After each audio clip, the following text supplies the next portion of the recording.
Okay. Megan Mogan. I have her for agendized and non-agendized.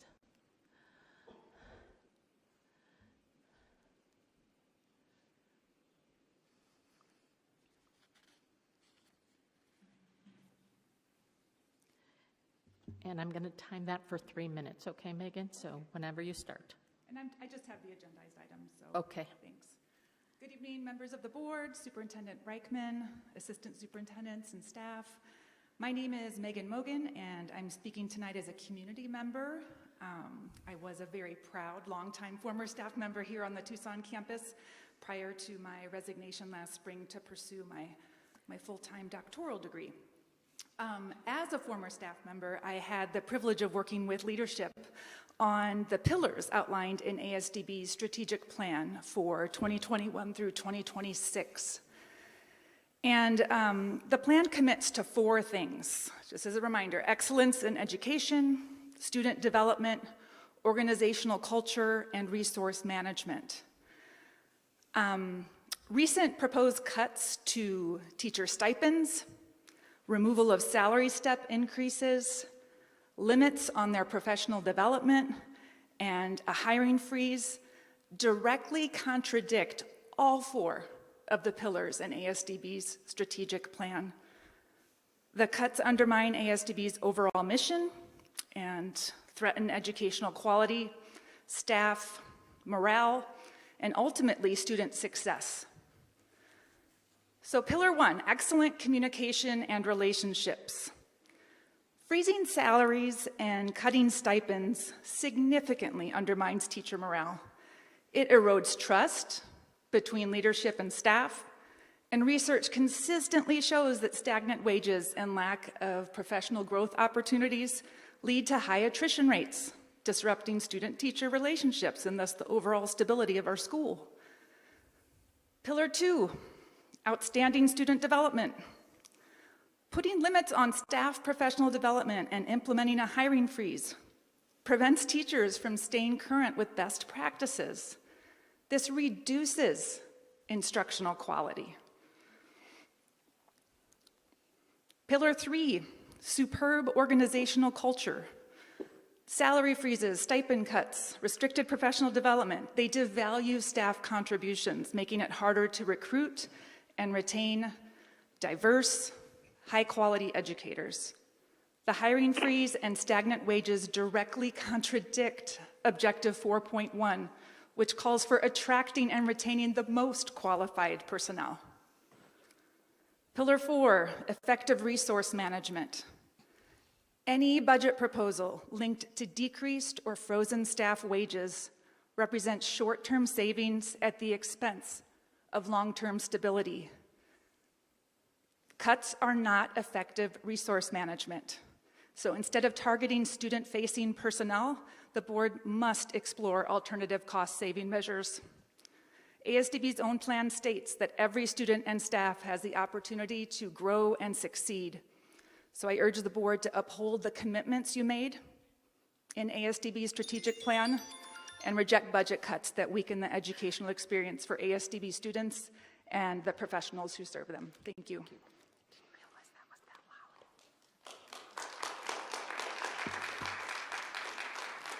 Thank you. Next, I have Sher Brown.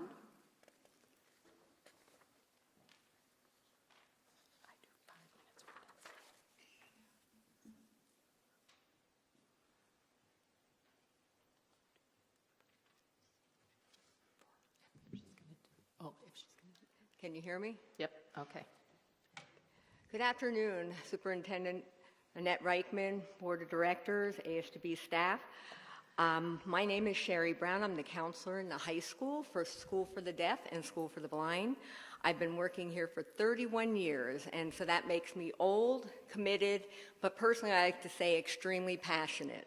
I'm here today because I want to talk about the budget cuts and the possible impacts on students. I want to remind everyone that we are all having jobs because of our students. So let's face it, it is all about the students. Student education and safety must be our priority. Remember, we are all on the same team, and we really need to communicate and collaborate to address these budget challenges together. We're all wearing red. We are in solidarity supporting the school. We appreciate Superintendent Reichman's weekly short-form emails and especially Friday's in-depth changes and cuts. But those communications have only been one way. We cannot discuss or ask questions or clarify points. Again, we need to have an opportunity to come together, to work together. Some areas being cut are field trips and restricted sports and things that attract students to come to ASDB. We want to preserve programs and services that attract students and encourage parents to send their children to ASDB. I understand the importance of using data-driven decision-making, but that is only one aspect of the equation. The other aspects are the students, the most important part. Every single one of our students is on an IEP, which we must consider their unique needs, challenges, language, behavior, accommodation. In order to meet those needs, we need to have a sufficient number of staff. Everyone is aware of the teacher shortage, so we cannot afford to lose anyone or freeze positions on the front line. In fact, we need additional support because if an IA or a teacher is out, we have limited backup. We are already doing more with less and functioning on a skeleton crew. I don't know how much more we can cut. What we really need to do is make cuts from above the front line, not to the front line. Positions above the front line need to be reconfigured and resources consolidated. Positions from above the front line need to be dispersed so additional support can be provided on the front lines wherever possible. We need staff on our campuses. Supervisors, directors on campuses 1 or 2 days a month supervising from another city is not effective. We also need staff working in person, not from home. Staff directly working with students must be protected. Cutting staff on the front line will and does impact students. The impact cannot be seen or recognized by data or ratios, but it's only understood by working with the frontline staff. And I'm over time. I have plenty to talk about. I'm here to be consulted. Thank you. Thank you.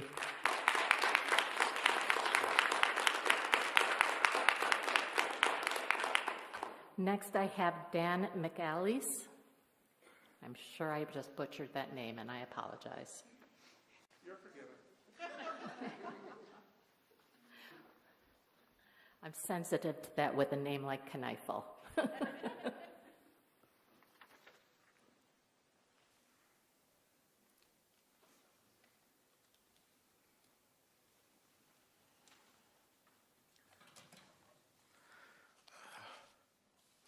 Hello, and I want to thank the board, Superintendent Reichman and Ms. Kneifel, for inviting us to come and express our opinions.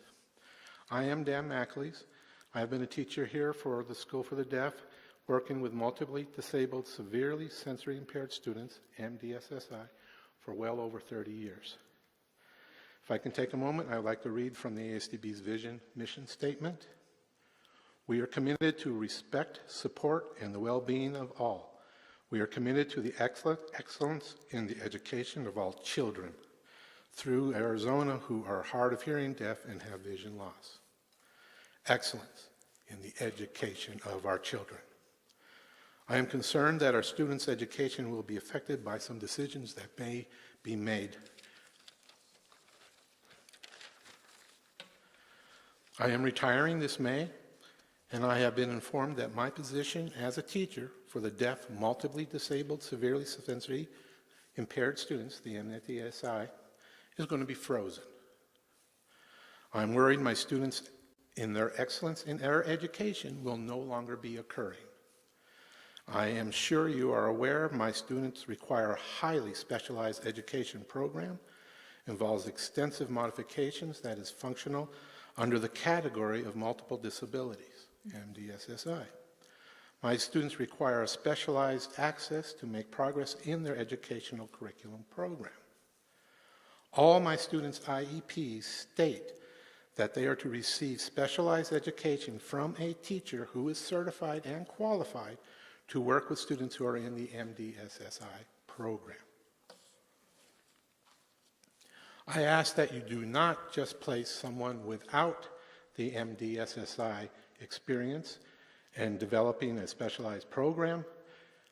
It will be detrimental to my students and their program and their excellence in education. They will not succeed.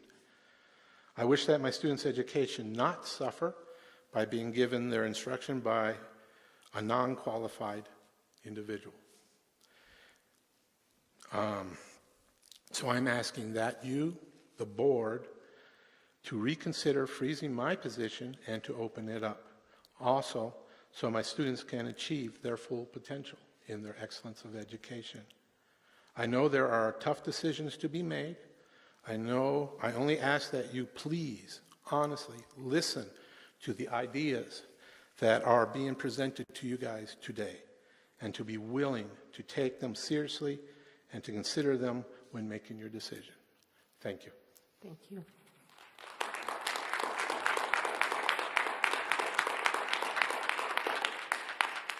Next, I have Karina Lee.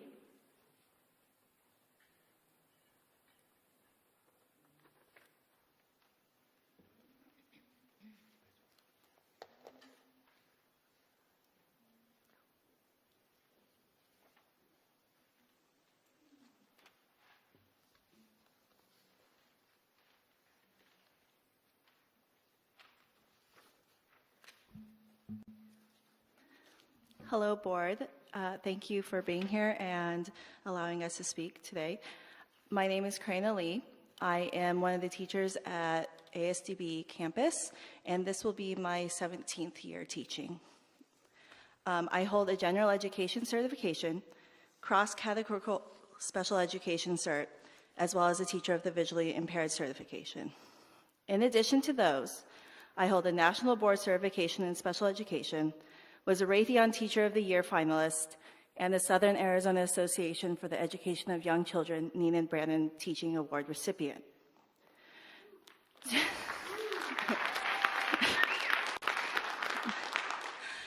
Tonight, you will be voting to offer myself and colleagues a contract for the next year. That contract will not reflect any of the additional certifications or awards or the additional professional development hours that I have sought in order to be a better teacher to earn those recognitions. While most districts provide additional stipends for National Board Certified Teaching, ASDB does not, and my contract will not reflect that. It has never reflected that. And up until this year, I was okay with that because I felt that ASDB's strategic plan aligned with my view that we should provide high-quality special education to students in our most vulnerable population. I felt supported by administration and colleagues. I was proud to work at ASDB, and I had thought I had found my work home. Sorry. Last Friday, I applied to work for another district in Tucson. The entire budgetary process has me question ASCB's mission statement and strategic plan. The lack of transparency and communication have not given me enough information about what extra expectations and duties will be placed on me if I sign that contract. And I do not know if I can fulfill my duties to the best of my students' needs. When we hear about budget cuts, the majority of them are affecting staff who work directly with students. These cuts include no step increases, limiting field trips, no sub-pay for covering colleagues' classes, and no stipends for going above and beyond as a leader on campus. In addition, we do not know if we will be able to fill any positions that are vacant. My coworker and I have repeatedly said that we are at our limit. To add that, we will be expected to take on additional responsibilities next year without clear guidance on what those will be or how the administration will support us. The spirit of determination of determined optimism, as leaders have stated, does not include input from us, the teachers who will have to find the supposed spirit. The contracts being offered to us at this time represent a future exploitation of teachers' compassion for our students. I ask that you meet with teachers and direct service providers to come up with an equitable solution in regards to the budget crisis to get a plan that will allow ASDB to be successful without losing highly qualified staff. Thank you. Thank you.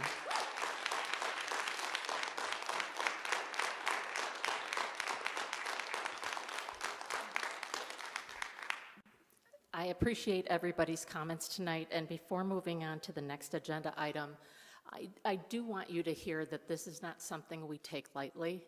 All state agencies are being asked to reduce travel, reduce professional development, freeze positions that are open, look at position descriptions, and see where we can downsize in the light of the budget cuts that ASDB has already been told that they have to make. We are also at the state being asked to do an additional 2% per year on all state budgets as far as any kind of spending goes. So I don't want to say that what you are saying is not important, but I do want you to please bring some of these ideas forward to your leadership team. Emails, I'm sure, will be accepted by not only the executive team, but as well as your direct supervisors and managers. A lot of those things come directly to us. A lot of those things Annette and I speak about on at least a monthly basis. So please feel free to reach out and bring that information, any ideas that you might have up the line. The Finance Committee, all of that information is public. It is on the board docs page. I believe it's on the ASDB page as well. And you can see what we talk about at those meetings. You can see where the bottom line is as far as that money goes. So I would encourage you all to take a look at it and reach out with questions. Thank you again for your comments tonight. Moving on to 1.3, the Superintendent Report, Superintendent Reichman.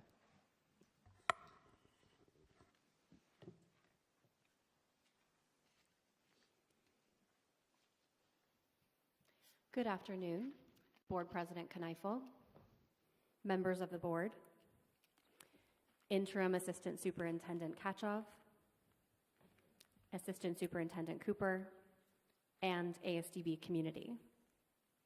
I'm very happy to see you all here with us this afternoon, and I appreciate you sharing your thoughts and ideas as well as your feelings about what is currently happening at ASDB. We do not make these type of decisions lightly. Thank you, Board President Kneifel, for sharing that with the community as well. That these types of discussions are ongoing at the agency level, at the board level, and none of us want to have to make these types of difficult decisions, but we have to move forward.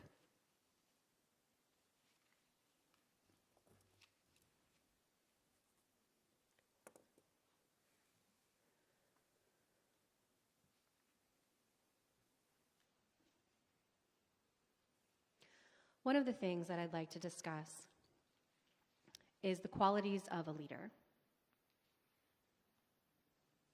We have here this afternoon our ASDB leadership, and their contracts are being brought to the board for approval. We have a list of leaders with the intent to offer contract for the next school year. I do not recommend that you offer contracts to these leaders unless they have these specific leadership qualities. So this afternoon, I want to talk about 3 leadership qualities that these leaders do have: agility, And that agility means that anytime a situation arises, they are able to quickly adapt and respond to those situations. They are able to make decisions on the ground, provide leadership to the teachers and professional staff and other members of staff. These leaders are good stewards of ASDB's resources. Sometimes when we become leaders, we may think that we have a right to take what we want, that we can use ASDB's resources for our own gain. Instead, these leaders are good stewards. They are not taking ASDB staff resources or money for their own personal gain. They are here for the express purpose of providing the best education and supports to our students that they can. And I just heard from staff and teachers that they have the same intent, the same goal, and the same mission. They are here to provide the best education possible to our students. We are all in alignment with that. The third leadership quality that they exhibit is courage. We as leaders must have courage in order to confront difficult situations and challenges that we face. And sometimes we have to make decisions that are not easy, that are not popular, and that others disagree with. But we have the leaders here who have the courage necessary to make those decisions and to move forward with those decisions. And those decisions, again, are based with the intent of our agency, which is to provide the best educational support that we can to our students. So I submit to you that we look at the contracts offered to these leaders for next year, and that you, the board, approve these contracts for all of the leaders that are listed on the agenda. We need them. We also need our qualified teachers, professional staff, and support staff. Of course, we need them as well. Our students need them.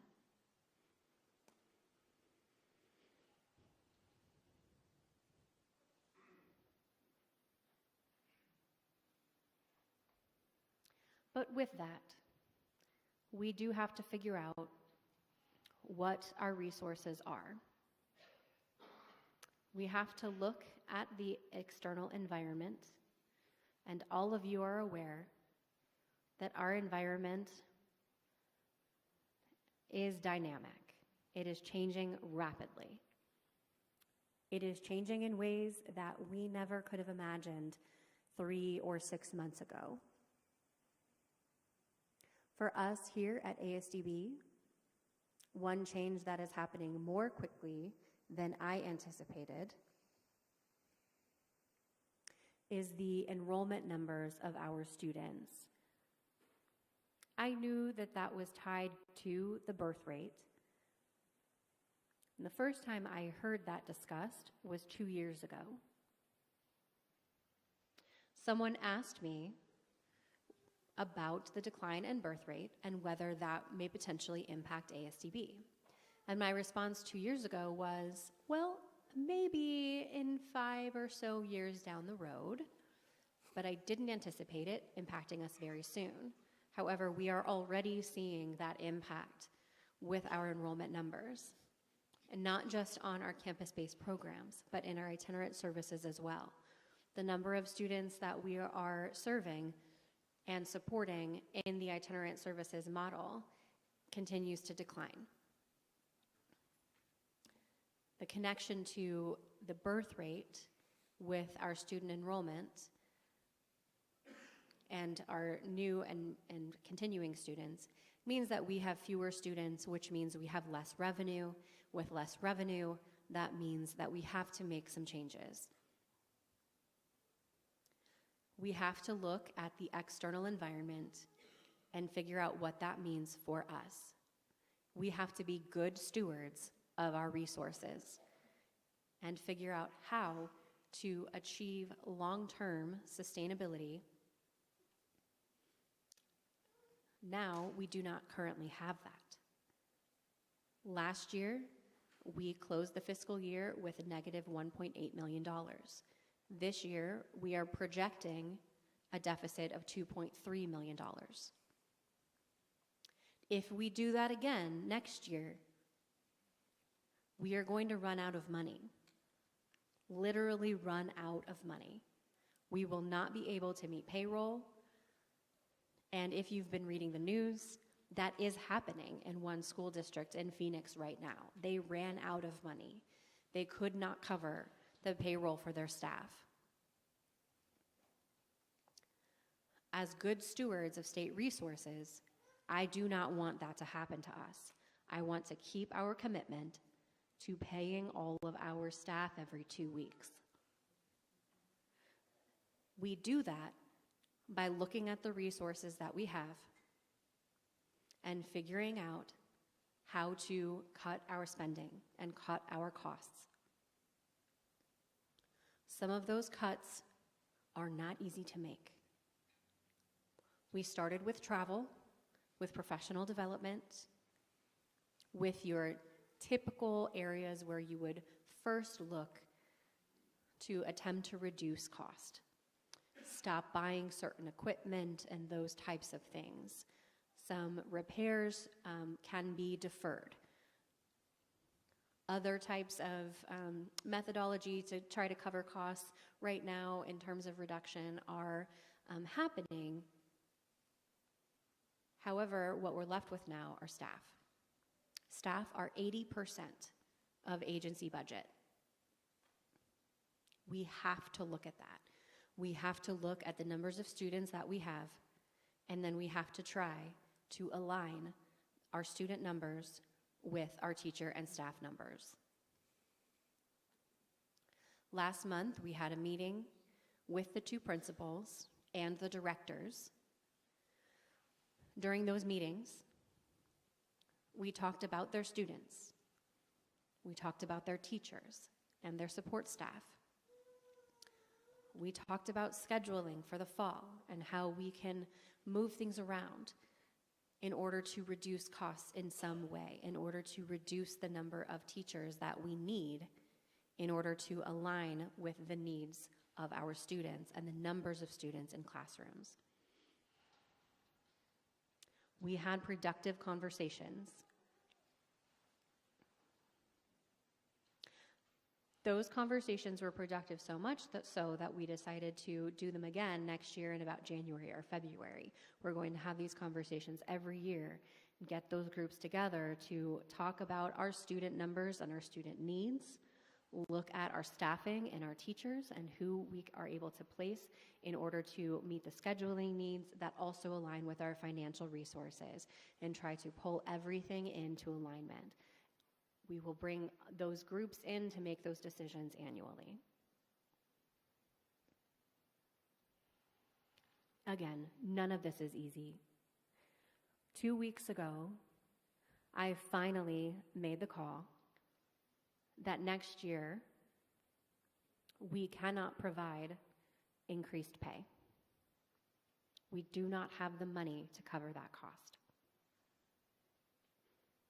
Without that money, to add cost in that manner is not feasible. We have to balance our budget first. With a balanced budget, we may be able to become a bit more flexible, but for the next year at least, we are not able to offer pay increases. And just to let you know, your leaders were part of that conversation.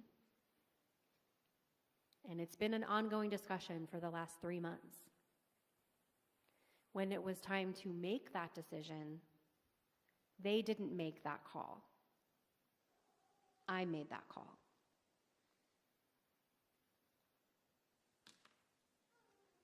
I did not make that decision lightly, and it was not easy. My job is to look at the agency and the agency's long-term sustainability. That is my goal. I want ASDB to be standing strong 10 years, 20 years, 30 years down the road. So what we need to do now to make that happen is make these hard decisions. So if that means right now we have to make difficult decisions, then that is what we will do.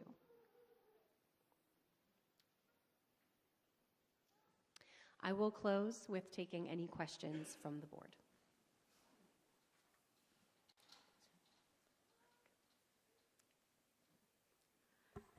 Thank you.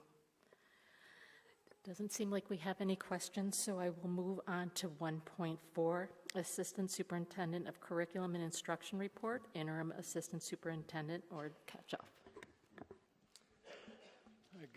Excuse me. Good afternoon, Board President Kneifel, members of the board, Superintendent Reichman, Assistant Superintendent Cooper, and the ASDB community. You all have my board report, and I look forward to any questions. In anticipation of a long board meeting, as well as the rainy and windy weather outside for those traveling, I do want to keep this brief. As Superintendent Reichman mentioned, over the last 2 months, we have met with leaders of the early learning program, itinerant services, and the 2 campuses to discuss the student count, their IEPs, the staff needed for next year, and where we could potentially tighten things up to find cost savings. I do want to thank all of them for advocating for their programs during these discussions, while also being professional during these tough conversations. It's easy during these times of the budget cut to forget that we do have amazing things currently happening at ASDB. For example, the Arizona Department of Education's Comprehensive Literacy State Development Grant Specialist toward 3 preschool classrooms. This grant specialist was able to observe the Foundations for Literacy Instruction in 3 different settings, and they were incredibly happy about seeing how it's working in our programs. At PDSD, our RoboRunners robotics team won big at the state championship, coming in 4th place out of 47 teams. They also won the Judges Award, which recognized their outstanding effort and exceptional presence throughout the tournament. In the skills competition, the RoboRunners ranked 3rd with a combination score of 212 points, and was one of only 3 teams to score over 100 points in both the driving and programming portions of the robotics. They're now off to the World Championship in Dallas this May. At our Tucson campus, they're in their 1st year of implementation for positive behavior interventions and support, also known as PBIS. Based on an assessment of their initial implementation, the Arizona Department of Education found that the Tucson campus has a 93% implementation rate, which is absolutely outstanding. Lastly, I want to brag a little bit about the collaboration between Jason Lilly and Scott Matston in creating the 1st annual ASDB Transition Fair at the Tucson campus, the Phoenix campus, and virtually for the rest of the state of Arizona. This happened February 10th, 11th, and 12th. They were able to pull together a vendor list that included ACDHH, VR, ASU, U of A, Gallaudet, RIT, Capabilities Four Corners, Capabilities Tucson, Direct Advocacy and Resource Center of Arizona, Foundation for Blind Children, and Savvy. This event, or these 3 events, I should say, were able to provide high school students from the campuses, our itinerant programs, and clear across the state to come together and learn about supports and services that are unique to their needs here in Arizona. As we navigate this budget, at times it feels very frustrating and at times very defeating. But as I just showcased from the achievements above, due to our leaders and our amazing teachers, we are doing great things. and we cannot forget to continue focusing and supporting these achievements. In conclusion, I'll quote Maya Angelou. She stated that you might not be in control of all the events that happen to you, but you can decide not to be reduced by them. And I think that's very fitting for where we are right now as an agency. Thank you. Any questions? Okay. All right, moving on to item 1.5, information item, Assistant Superintendent of Agency Operations and Support Services, Assistant Superintendent Shana Cooper. Good evening, Board, President Kneifel, Superintendent Reichman, Acting Assistant Superintendent Katchoff, members of the Board, ASDB community, and staff members. As the final stretch of the school and fiscal year is fastly approaching, the Operations and Support Services team has been very busy supporting each of the educational programs with planning their needs for the end of the school year. The team also continues to work on completing other various projects, such as planning and scheduling building renewal projects for the summer, and that's totaling about $2.4 million. They've been planning and preparing for emergency operations, rotating the agency's fleet to ensure utilization and overall health of our vehicles. We've also been continuing with monitoring the agency's projected current budget year shortfall, developing plans for the new year budget, analyzing student count trends, identifying student staffing needs. We're also looking at strategizing new recruitment and retention efforts, and reviewing staff member certifications and professional development plans. In addition to the end of the year and new year planning, the 24-month follow-up of the September 2022 performance audit and sunset review was just completed. And now we are all gearing up for the upcoming performance, forensic, and sunset audits, where our operations, management, finances, academic performance, and student outcomes will be scrutinized. With that said, at this time, I would like to go ahead and share some updates on where we have been addressing the budget challenges. Like practically every school across the state, the nation is currently facing. And as Board President Kneifel has already mentioned, around this time last year, the State Governor's Office instituted a statewide headcount cap, and they provided compensation administration measures due to the state's projected $1.2 billion deficit. Superintendent Reichman just mentioned for ASDB, we ended last year with a $1.8 million shortfall. And in order to balance our budget this year, based on year-end projections, we must reduce our expenditures by about $2.3 million because of some of the revenue losses. And as we face a second year of a potential budget shortfall, we have continued with most of the same measures last year that the state implemented. And because our budget this year was reduced by the state, and because we continue to see student counts decline, this is concerning because the revenue from our institutional vouchers, fee-for-services, Prop 301 funds are directly tied to our students and their attendance. And unlike other schools, students are either placed at our site-based campuses or receive services through our early learning and itinerant programs based on the referral and IEP determination processes.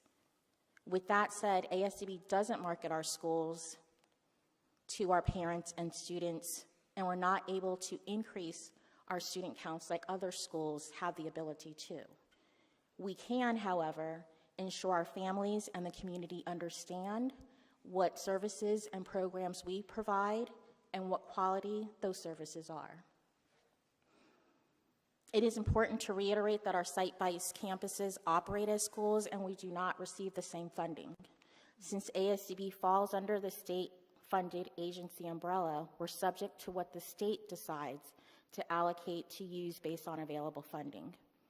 And in addition to that, as a reminder, special education in Arizona for students with disabilities continues to be underfunded. And so what that means for the students that we serve, we fall short and are having to fill the gap with other measures. We're having to use legislative general fund appropriations, federal and private grants, donations, and cash reserves from prior year non-restricted fund balances. And I have expressed concerns about ongoing use of the cash reserves in our fund balances to help balance the budget.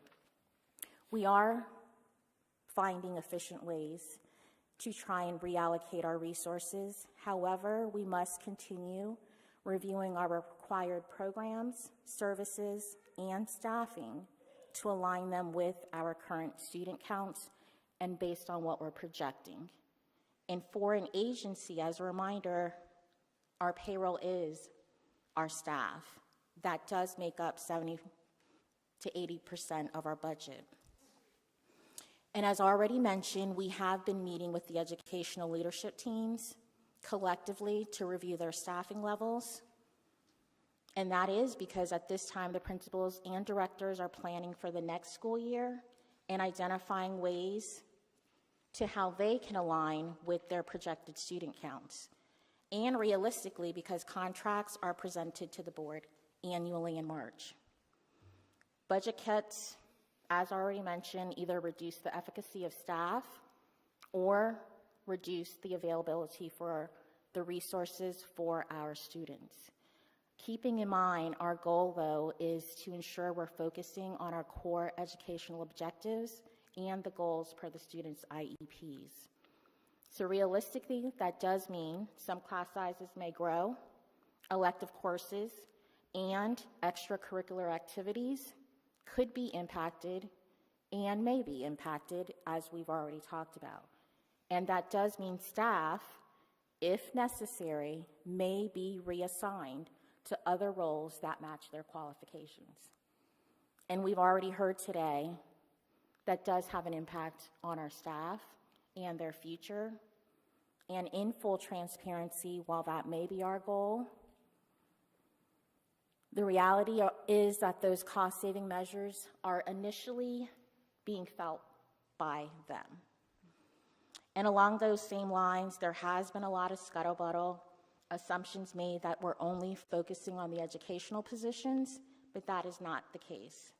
We are reviewing agency administration positions, our educational consultants, operational and support services staff, and in order to be able to do that effectively, we are reviewing each department individually across the agency, and that will mean departments will see budget reductions and will operate with fewer staff. And we're hopeful we'll be able to eliminate the need to further reduce staffing levels through an attrition model of when staff resign or retire, their positions will not be approved to be backfilled unless the positions are IEP driven or will reduce the need to continue with contractual services due to staffing shortages with our drivers, with teachers and nurses, or they are needed for the continuity of the agency's operations. And since 2018, as already mentioned, we have already provided staff yearly ongoing salary increases.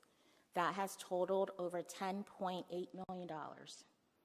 And unfortunately, when it comes to reviewing our staffing levels, we are unable to commit at this time another year of pay increases. This is the first time since I've been with ASDB that we've actually had to share that news. And as we work on forecasting and projecting for the future, at this time next year for fiscal year 2027, I am hopeful we will be able to continue to provide staff increases as appropriate. However, that does mean doing more with less to the extent possible. In addition to reviewing our staffing levels, we are actively seeking ways to reallocate our resources, streamline operations, and find new funding sources. So we're just not looking at staffing. And unfortunately, as we're all aware, there is a lot of uncertainty at the state level and at the federal level. And for some of us who do enjoy watching basketball, March is a time for madness. And with luck, I hope at this time we're going to be able to address the angst, the concerns that all of us have, we are all facing. I know staff get frustrated we're not able to answer any of the immediate questions. However, at any time during a normal budget projection process, there is a lot of unknowns. We are having to adapt to change. And so if we're not doing what we're doing now, it's going to be even harder in the future. And as already mentioned, nobody wants to talk about budget cuts. Nobody wants to talk about student enrollment numbers declining. But that is the reality. And we are being forced to have to make decisions. But that means we need to continue to do that together. And I know there continue to be challenges with communicating information, but that is a collaborative effort. It's not just the leadership. We are relying on the input that we're receiving from stakeholders. We are trying to make data-driven decisions. And again, this is difficult conversations we're having. And so in order to be able to do that, that does mean, as Superintendent Reichman mentioned, making tough decisions regarding our programs, services, and staffing. And I do want to thank everyone for their ongoing input, feedback, and support. And I hope that our students and staff are able to take this time during their spring break to be able to recharge and reflect on the work that they have put in so far and come back refreshed to close out the year, although I know it will be challenging. So at this time, I do end my report, and I'm open to any comments or questions that anyone may have.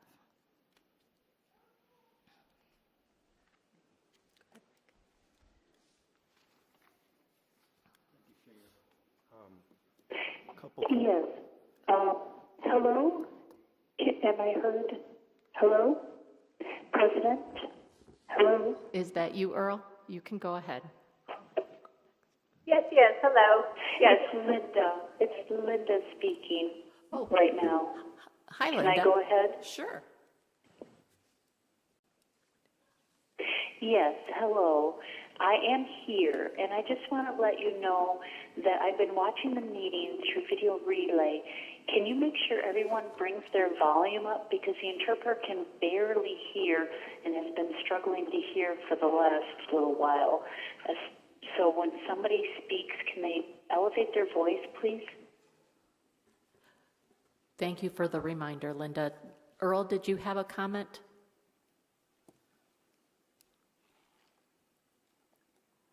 No, I'm good. Thank you. Okay, go ahead, Mike.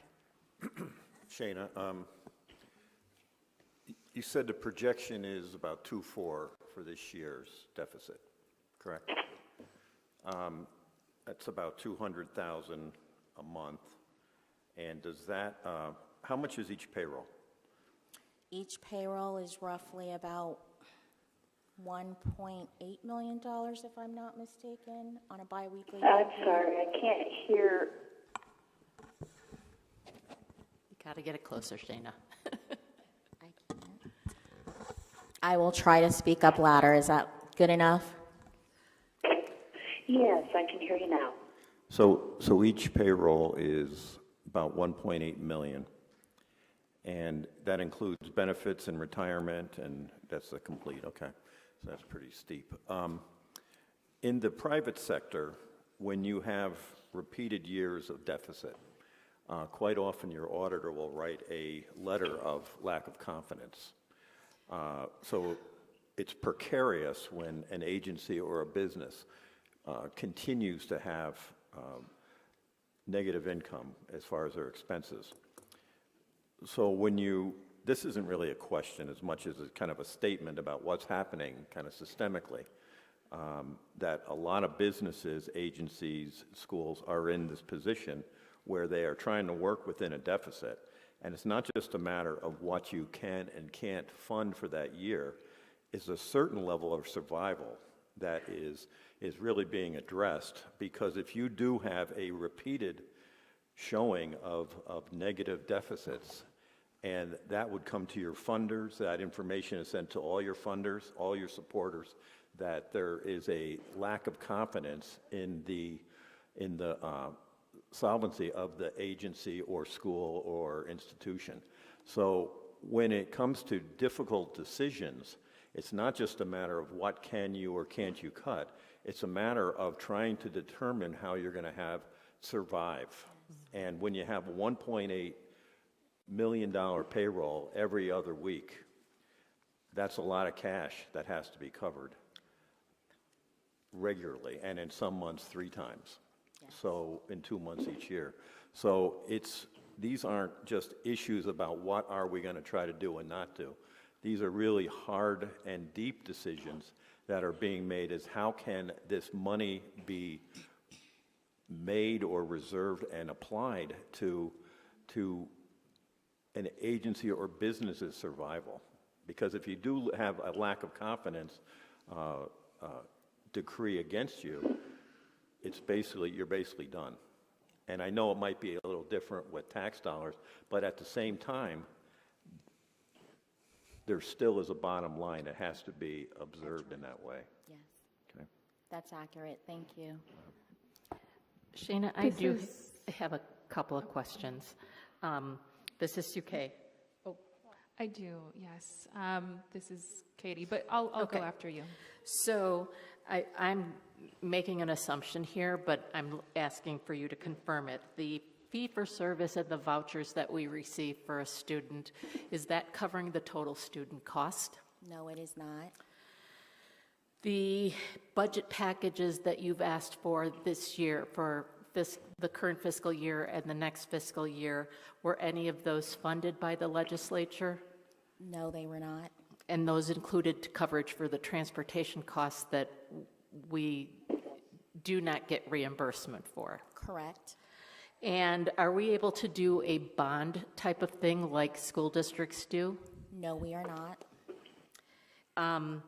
And from an FTE percentage-wise, you're saying 75 to 80% is payroll, not FTE, payroll. Is that common for an agency this size? Yes, Okay. it is. At this point, yes. Okay. And as a reminder, back in 2018, we were at staffing levels above 80%. Okay. So based on attrition, we have been able to reduce where we can, and we continue to do that. But yes. I can't hear you again. Who's speaking? Shana, hold on. I'm sorry, yes. Okay, so I know, having to do the budget for an agency, that we are often asked to, or there's like I don't know it's not a written rule. Let's say it that way. It's not a written rule, but they don't like our EREs, our personnel costs, to go above 50% of our total overall budget, and we're well beyond that at ASDB, correct? We have been averaging at this time right about 45% of ERE. Okay, all right. Thank you. That's all I wanted to know. Does anybody else have questions or comments? Thank you for that. This is Board Member Cinco. I'm trying to formulate my question. So first of all, before I ask my question, I want to recognize the teachers in the audience and the amazing work that you do and the amazing work that you do to serve our students. I see you, I hear you.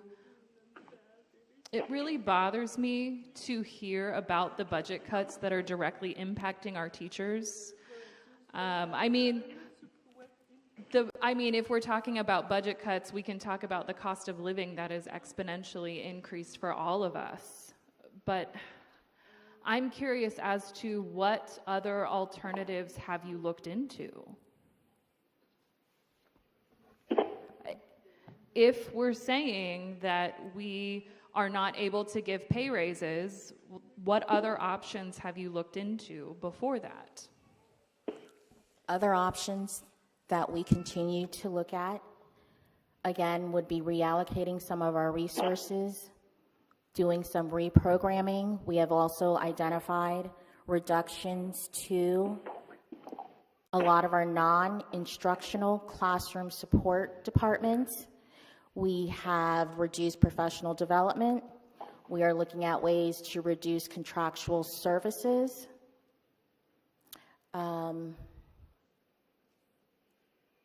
Just trying to think, there's a list. Non-essential travel, non-essential spending.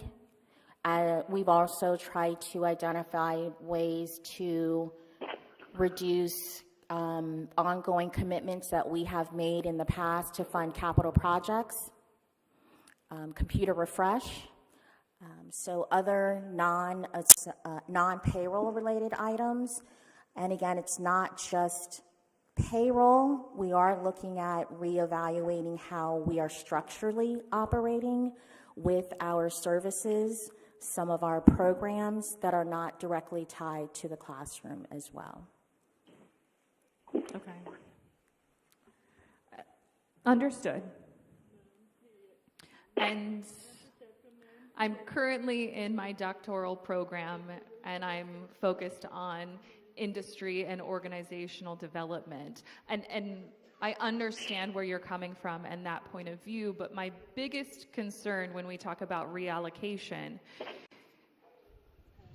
is when we also talk about hiring freezes or not replacing frontline teaching staff. That is very concerning to me because, like, for example, our public commenter, Dan, who has a very special skill set, if we were to not open that position, that potentially forces another teacher to teach that position with extra duties, extra responsibilities, without the experience or level of experience needed for that classroom, then causing burnout of the teachers that we do retain, which directly impacts our students. So what are we doing to retain the teachers that we do have? I understand that we need to save costs and that we are facing a deficit of $2.4 million, but what are we doing to make sure that we keep the teachers that we have? Let me clarify. It's not fair to them. That's an accurate statement, but let me clarify. We have not made decisions to freeze all positions. We have determined that if the positions are IEP driven or would reduce contractual services when it comes to staffing, also if they are to ensure the continuity of business operations, we will make exceptions to fill those positions. We are also looking at aligning certified staff, our qualified staff, to ensure that they have the necessary requirements, the credentials for the individual classrooms that they are providing support for. We, as I already mentioned, we are looking at how we can re-strategize with our recruitment and retention efforts, understanding that there has been a reduction of staff that we are looking to refill positions for. And so that is an ongoing discussion that we've continued to have over the last several years. We have also in the past consulted a contractor to help identified ways on how we can improve that. So that is an ongoing discussion, and we will be addressing a lot of that in our upcoming steering committee meeting that is scheduled for April 4th. Okay. That then leads me to the question of how much are we paying in consultants that could have been reallocated to teacher pay? Are you specifically asking, which consultants are you asking for, contractual services or staff that we have identified as educational consultants? That's a general question all over to consultants. If I'm not mistaken, for educational consultants plus contractual services, I would guesstimate that would be over maybe about $3 million. Well, that $3 million could have gone to our deficit. Again, please know that I'm not here to try to make your jobs more difficult, but rather just to share my perspective. And I appreciate that. Thank you. I appreciate you hearing me out. I also would strongly recommend that our leadership team revisit when we talk about replacing significant positions, such as Dan's position. He's been here for a very long time, and I don't want another teacher to take on that burden, and then we lose out on so many great teachers we currently have. So if we could revisit and take their thoughts and ideas into consideration. Sorry, I don't mean to monopolize everyone's time. I will step down off my soapbox. Any other comments or questions? All right, thank you, Shayna. Moving on to 2.1, consent agenda items. Approval of the consent agenda items consistent with board policy to include items 3.1, renewal of district agreements, 5.1, the Berger Performing Arts Center and other rental agreements, 6.1, school year 2025-2026 teacher employment contracts, 7.3, policy GCFC, 7.4, donations, and 7.5, previous meeting minutes. I'm open to I can't even think of the word. Motion, thank you.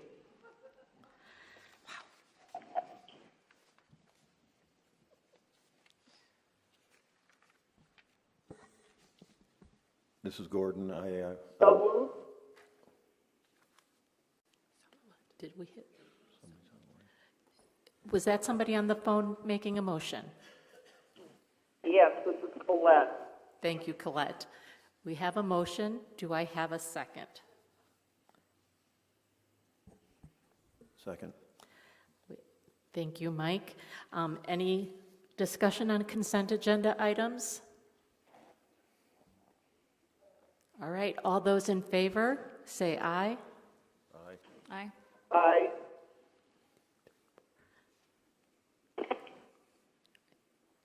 Do we have everybody on the phone? Aye. Okay, thank you. Motion carries. All right, moving on to 3.2, action item, approval of new district agreements, interim assistant superintendent Ketchoff. Board President Kneifel, board members. There you go. And Superintendent Reichman, we have one, looks like new district agreement. This is with the Pine Strawberry Elementary District. We'd appreciate being able to bring them on. Okay, are there any? And who was speaking? Can you please identify? Who was the gentleman that was speaking? I can't see anybody. My apologies. This is. So please identify. This is Oren.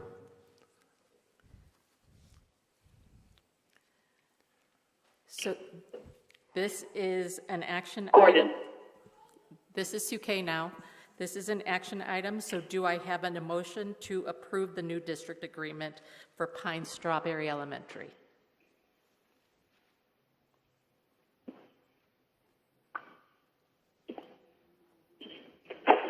This is Board Member Cinco. I make a motion to approve the proposed agreement for the Pine Strawberry Elementary School District. I have a motion on the floor. Do I have a second?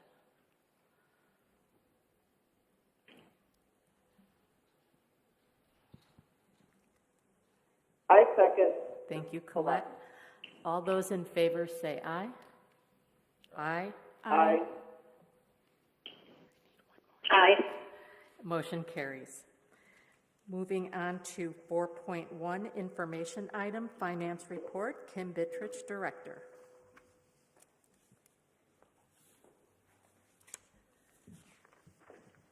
Good afternoon, Board President Kneifel, Superintendent Reichman, Assistant Superintendent Cooper, Assistant Superintendent Katchoff, members of the board and ASDB community. You have been provided our most recent board report that covers the financial data for January 2024 and 2025. The data was covered in more detail at our most recent Finance Committee meeting held on Thursday, March 6th, with Board President Kneifel and Board Member Gordon. Also in attendance were Superintendent Reichman and Assistant Superintendent Cooper. The total student count provided in the board report for February 1st, 2025 shows 1,904 students compared to 2,178 students as of July 1st, 2023, a total decrease of 274 students. When comparing the February 1st, 2025 student count to January 1st, 2025 of 1932, there's a decrease of 28 students. The Tucson campus decreased by 1, and PDSD remained the same. Preschool has increased by 5 students, all at FBC, Foundation for Blind Children. Birth to 3 decreased by 10, and the regions have decreased by 22. As of February 1st, we had 508 full-time equivalent staff, which includes 8.5 full-time equivalent staff at Foundation for Blind Children. At that time, we employed 713 staff. There were 47 posted vacancies across the agency, which includes 15 teachers and 10 drivers. The positions that are open are required by student IEPs, those needed to reduce contracted staff, and to maintain continuity of operations. The highlights of the January 2025 financial board shows the total revenue of $30.1 million was $1.8 million higher than the January 2024 revenue of $28.3 million. The major difference is the decrease in the general fund spend year to date, offset by an increase in the voucher revenue, the classroom site fund revenue, fee-for-service revenue, and state grants. Vouchering students and invoicing districts for services has occurred earlier this year as compared to last year. The state grant revenue is from ESEN, Extraordinary Special Education Needs Grants for students with high cost from the Department of Education. The budget fiscal year 2024 obligated expenses of $38.9 million were $1.2 million less than budget fiscal year 2025 obligated expenses of $40.1 million. The increases are in payroll and employee-related expenditures of $3.1 million. This is partially due to salary increases given to staff, as well as step increases for teachers and related services staff to match their years of service. This is offset by a decrease in all expenditure categories. Travel and equipment are decreased as part of budget cuts. Food service is down as a result of fewer students. We are expending more non-appropriated funds this year, specifically the Classroom Site Fund and the Medicaid reimbursement funds, to the extent allowable. The financial statements for December of 2024 and 2023 show our fund balance is $401,000 higher as of December 31st, 2024 than it was on December 31st of 2023. This concludes my report of the agency's financial status, and I'm available to answer any questions on the information presented. Thank you. Any questions? Anybody on the phone with questions? Thank you, Kim. Thank you. Moving on to item number 7.1, information item, Ombudsperson report, Donna Williams, Esquire. Do we have her on the phone? Is Donna here or on the phone? Okay. Then we are going to move on. We will table 7.1 and we will move on to 7.2, discussion and action item, urgent approval of revised policies. Maria Murphy, Director of Policy and Government Relations.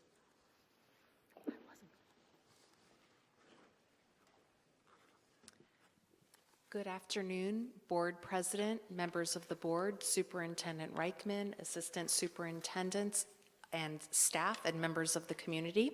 For the record, my name is Maria Murphy, Director of Policy and Government Relations. You have before you the policies AC through KED for revision. I have requested an urgent adoption for these policies.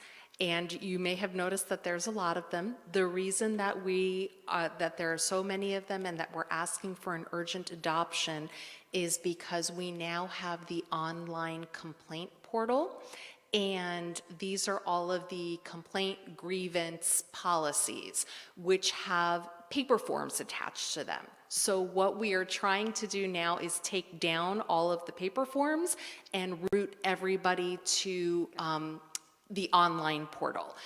So it's basically just we want to reduce duplication, and it doesn't make sense to keep the forms online any longer than they need to be. And with that, I'm open for questions.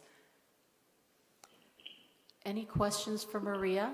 Otherwise, I will entertain a motion for approval of the revised policies as stated in the agenda.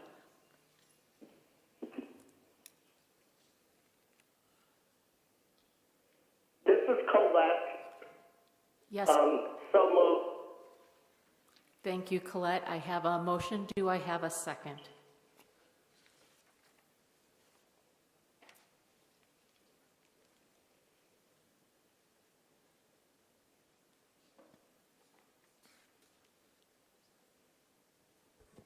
I'll second. Thank you, Mike. All those in favor say aye. Aye. Aye. I'll second. I didn't say that. Okay. I think I heard 5 ayes. Okay, there we go. Motion carries. Thank you. Thank you. Moving on to, I believe we're at 8.1, call to the public for non-agenda items. The first one I have is from, the first one I have is from Carmen Robles. Is she present? This one was submitted online. Okay. This one I'm going to, it's online, so it is public. It's open to the public. It is in support of, or actually against the redistricting of transportation radius, so that her grandson could participate in ASDB's program without having to live on campus. Moving on to the next one, I have Karen Tallis.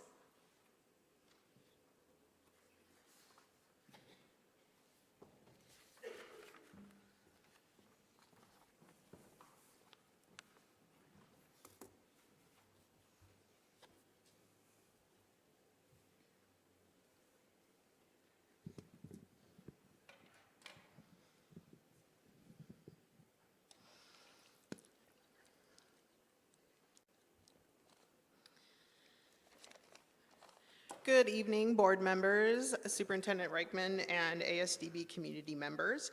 My name is Karen Tallis, and I currently work here on the ASB Tucson campus.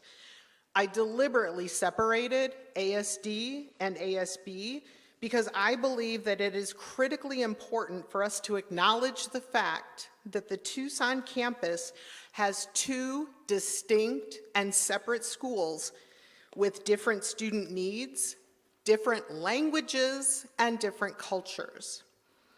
This is an important distinction from our sister school, PDSD, that only serves one population of students. In my 20-plus years of service, I can't compete with Dan, I have seen the agency face budget crises before. When the last one occurred, the agency instituted a reduction in force, a RIF, and then that impacted 2 of my teachers, and all staff were directed to take furlough days as well. This time around, the agency is considering actions that will directly impact our students. One of the first cuts made, as mentioned, was limiting sports activities. Being able to participate fully in sporting activities is one reason why many of our students come to ASD/ASB.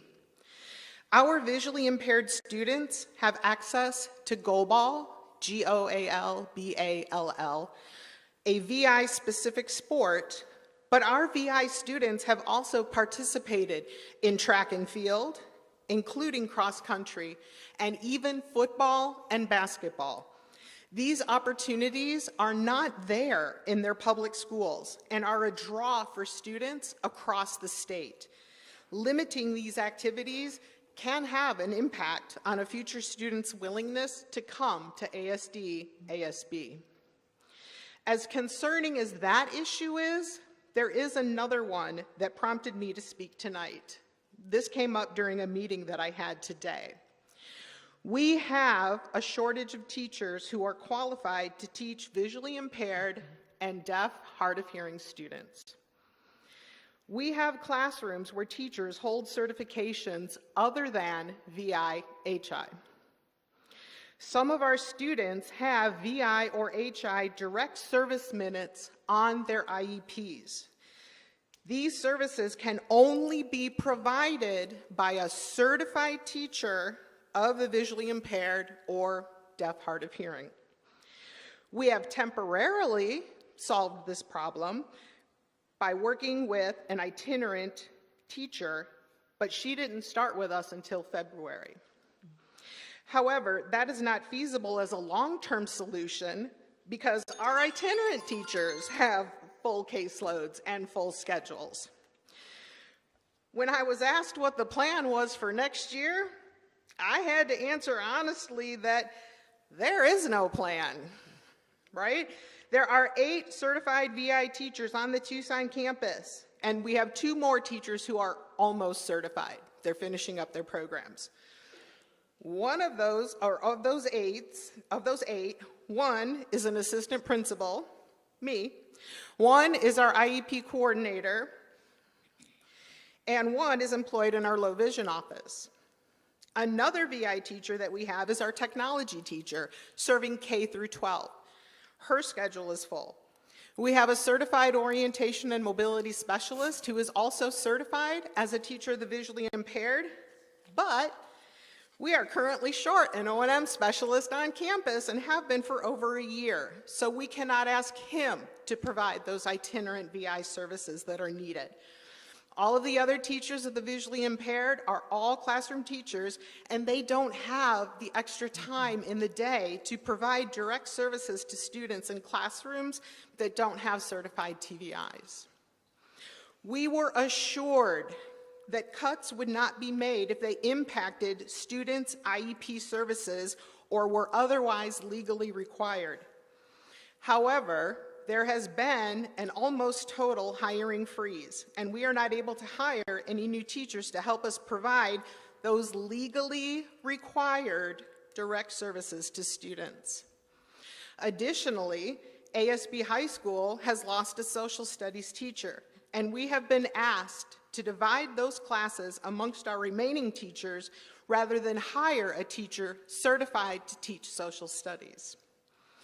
I am concerned that with the budget cuts and the hiring freeze, we are becoming more and more like a charter school. As we know, the state of Arizona does not require charter schools to follow the same certification standards as public schools.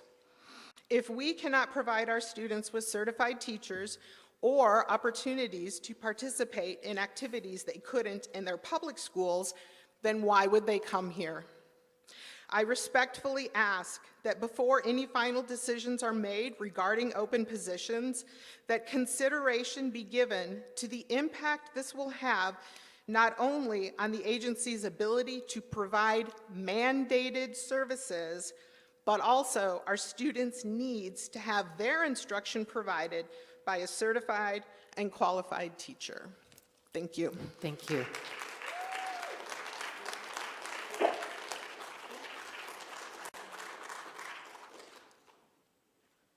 Oh, Donna, are you there?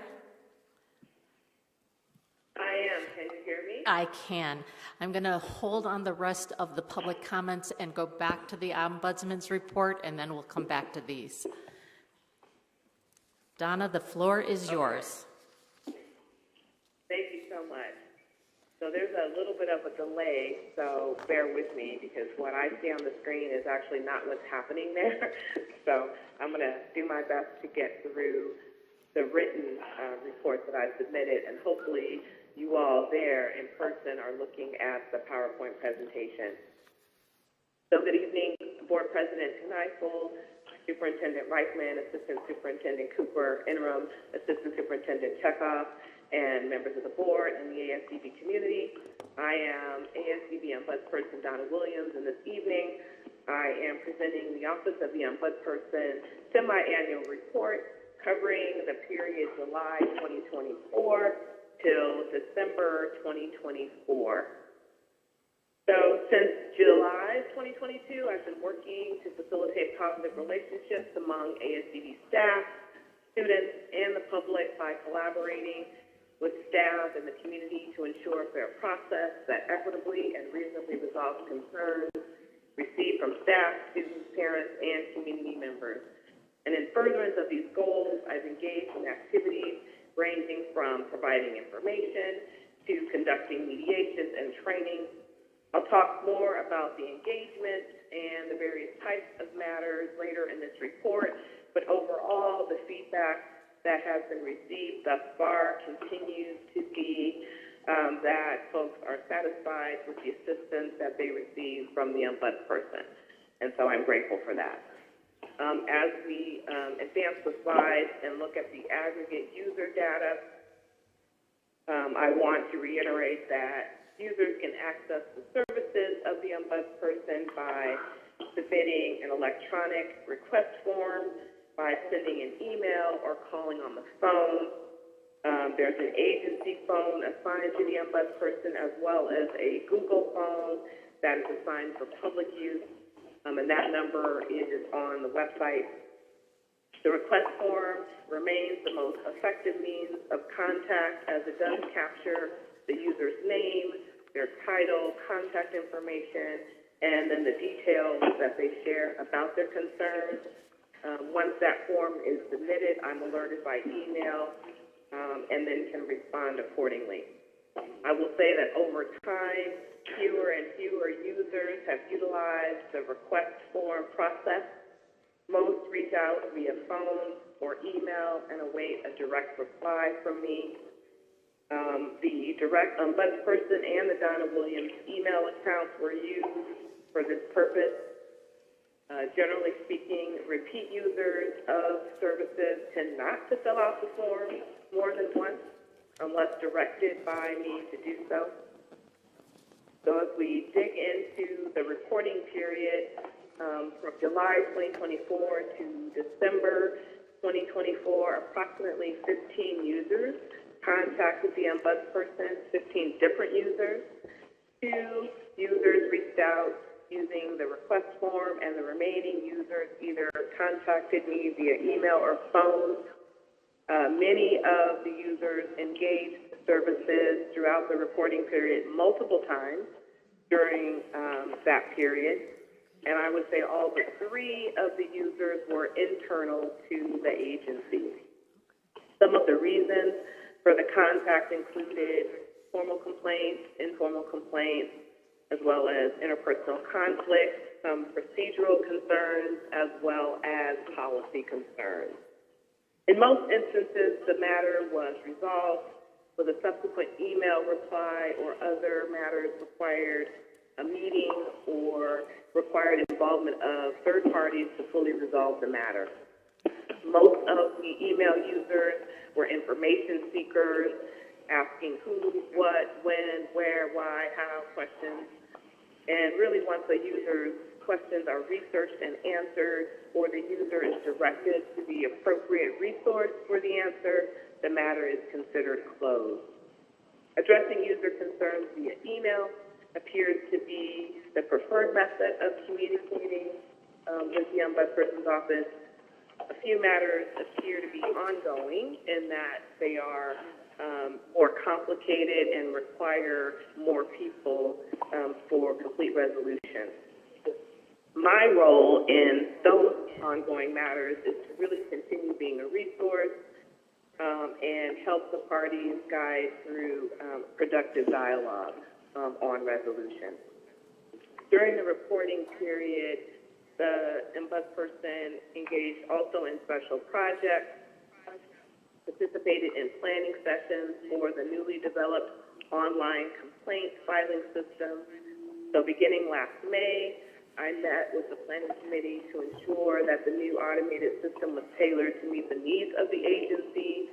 The planning meetings ended in July, and the automated complaint filing system went live on August 16th, 2024, with the start of the new school year. The online complaint and grievances portal is accessible to staff, students, and the public through the ASDB website under the Board Resources tab. And it's really too soon to tell what, if any, impact the automated system will have on the volume of users for Ombudsperson services. I also conducted training during the reporting period on September 13th, 2024. During the steering committee meeting, I conducted training on winning with crucial conversations. This training was designed to equip the leadership team with the skill necessary to engage in critical and high-stakes conversations with their teams. The trainings offered tips and also gave participants a chance to practice their skills using role-play scenarios. The training was designed to help participants build upon the skills necessary to engage in upcoming conversations about the budget and other sensitive matters. The Winning with Crucial Conversations training was repeated on October 28, 2024 for the larger education executive team meeting. The training was well received by both groups. In October, I met with the group of ELP teaching professionals on the Phoenix campus to offer professional development around their chosen topic of effective communication and ways to improve your effectiveness. This training included tips and strategies for active listening, for interpreting verbal and nonverbal communication, for reading the room, and for delivering bad news. These strategies will help them better navigate the conversations they are having with parents of students that they teach. There's additional training planned for the first half of 2025, which will be discussed in the next semi-annual report. In conclusion, I logged in approximately 165 hours during this reporting period, addressing user needs and conducting training. During the same reporting period in 2023, the hours logged were 155, so still kind of in the ballpark of what has been typical. The general volume and tenor of work remains consistent and continues to be suitable for one Ombudsperson serving in a part-time capacity. The most prevalent concerns shared by users have shifted from interpersonal conflict to informal complaints, which were often rooted in concerns regarding decision-making or changes in policy or practice. As the agency continues to navigate the current fiscal challenges, the staff will need opportunities to share their concerns as well as their insights on how the agency can address these challenges effectively and sensibly. The next report from this office will cover the reporting period of January 2025 through June 2025. That concludes my report. I'm happy to answer any questions. Thank you. Any questions from the board? Anyone on the phone with questions? Hearing none, thank you, Donna. Thank you very much. Going back to 8.1, the next request to address the board is from Karen Feldman.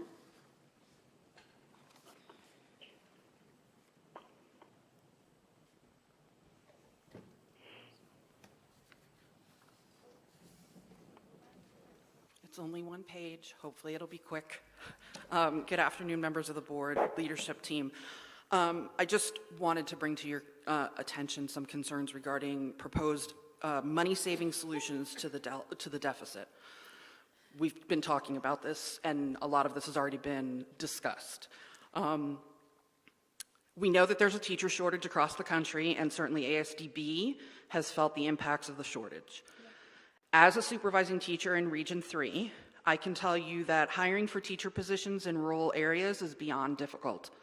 Sometimes we're lucky to find people in rural communities who have teaching experience and, on top of that, special ed experience, and are willing to go back to obtain additional degrees in either VI or HI. One proposal the administration is making is to not grant grade advancements to those people who have been working to complete master's programs to obtain the certification required for their job that they've willingly said that they would do for this agency. What's to stop those people from leaving the agency and working for an agency or a district that will value their time and their expertise, leaving us in the lurch to find some providers for services to students? I supervise one teacher who's been 2 years in a program. She's about to come to the end of her master's program, and we now have to have a conversation and let her know that she will not be getting a grade advancement. I've heard everything that you said, and I understand it, and my concern is that this teacher will not feel valued as a member of this agency. One cost savings area that I know has come up this evening has been to no longer employ educational consultants who don't provide direct services to students. The leadership, my understanding, is not interested in this suggestion, and it's curious to me that services to students aren't a priority. At the last steering committee meeting, several people in attendance suggested the superintendent hold town hall meetings with staff for open communication regarding the budget. While the superintendent is communicating with staff on a weekly basis via email, the communication is one way. When staff are in steering committee meetings and they've asked questions, they're told this isn't the appropriate time or place, and are later then spoken to about their voicing concerns during steering committee meetings. I could go on, and my time is limited. I appreciate your time today. Also know that, as a side note, personally, I'm terrified to be speaking in front of you for retribution about either I'm going to be disciplined for speaking to the board as your employee and stakeholder, or my director is going to be directed to do some disciplinary challenge against me. So I just need you to understand that, and I don't think I'm alone. I suspect that there are several other people who feel the same way. So all of this is leading to a morale issue as well. Thank you. Thank you. I appreciate your comments.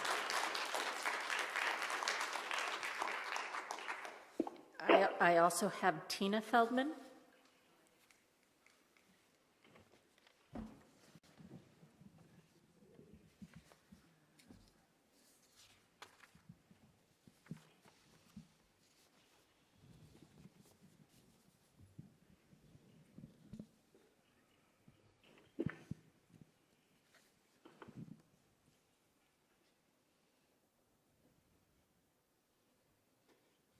Hello. I do want to clarify, how many minutes do I have? 5 minutes, thank you so much.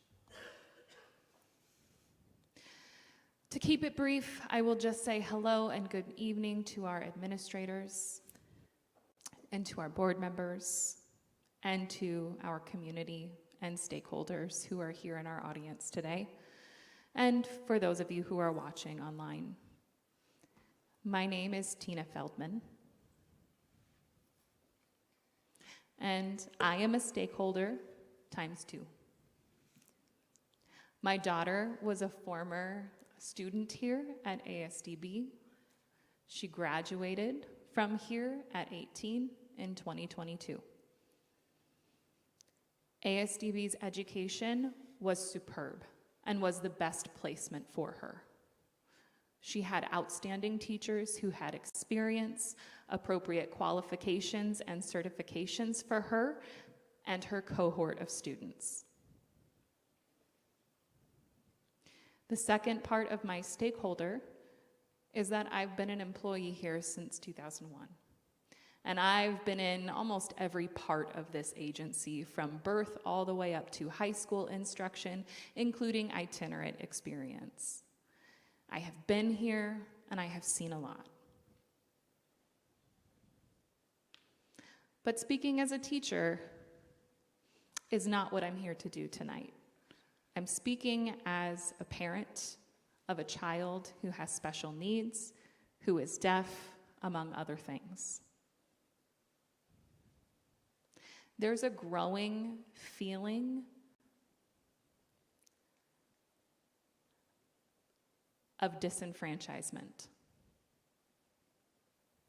of feeling completely put off and disenfranchised amongst the staff, families who are working here and represented in this agency. We've heard a lot about the deficit of $2.3 million, and we understand that there's a shortfall. But all of these discussions and potential actions are being taken without stakeholder input. We don't have a seat at the table.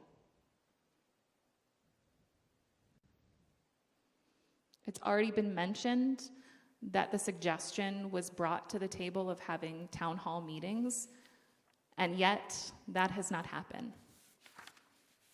Not even a town hall or open dialogue for staff or teachers, let alone one for parents and family members of children who are being served by ASDB within the community. They are being directly impacted by the decisions that are being made. As a mother, I'm furious about the idea that our families do not have an opportunity to reach out, to be heard within this process that the agency is undergoing, or how to manage this shortfall. How is it that we are planning to be solvent as an agency while we are still managing to instruct and deliver appropriate education to our students? We talk about growing classroom sizes, which potentially then means that my child who is deaf plus, who potentially has learning disabilities or cognitive issues related to working memory, may have less one-on-one time with her teacher because there are several other students in the classroom. That has a direct impact on their education.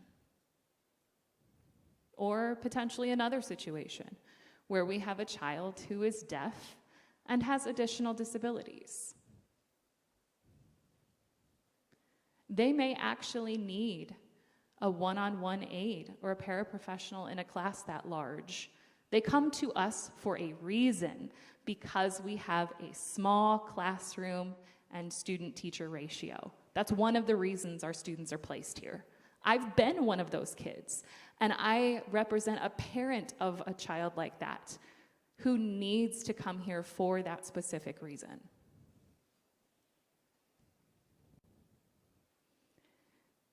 I have a unique lens as a parent and as a teacher. But we need to have a serious conversation about the lack of dialogue, the lack of transparency. Communication has been single-sided, one way. There's been no back and forth with the superintendent or the board. I would invite you to set up a town hall for parents to be able to ask questions and have open discussions and a back and forth dialogue. To summarize, I'll quote Shirley Chisholm. I'll paraphrase her. If you don't give us a seat at the table, we'll bring our folding chairs. Thank you for your time. Thank you.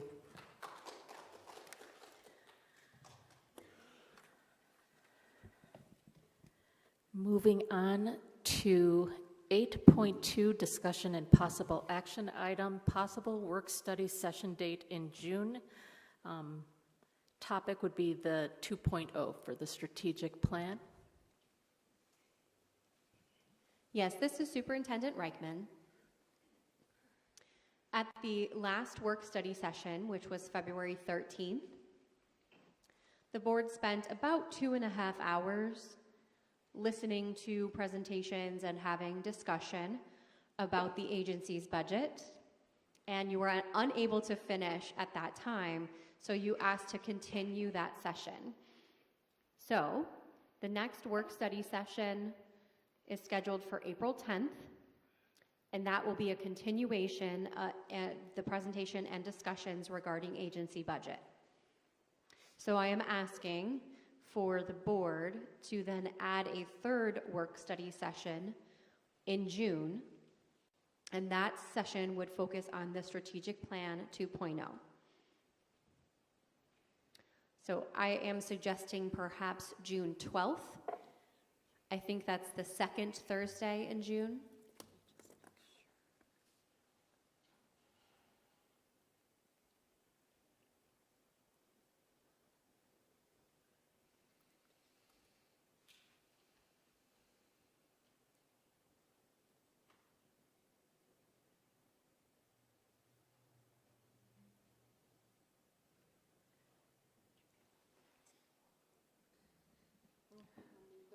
This is Board Member Cinco. I need to double check. I'm just that trying it's to not make an sure there's not a ACDHH.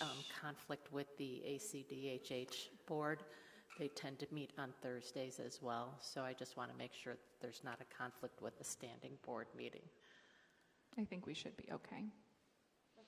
I think our meeting is in May, Okay. so we should be okay for June. Let me double check, but So do you need us to vote on that, or do you need us just to go ahead and say schedule it? This is Superintendent Reichman. I don't believe we need a vote for that.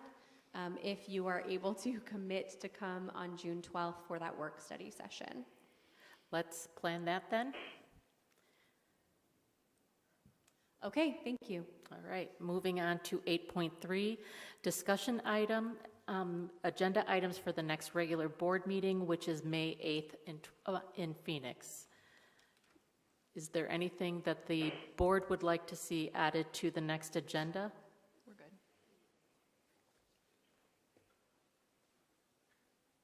You can always contact myself or Superintendent Reichman to add anything prior to that meeting.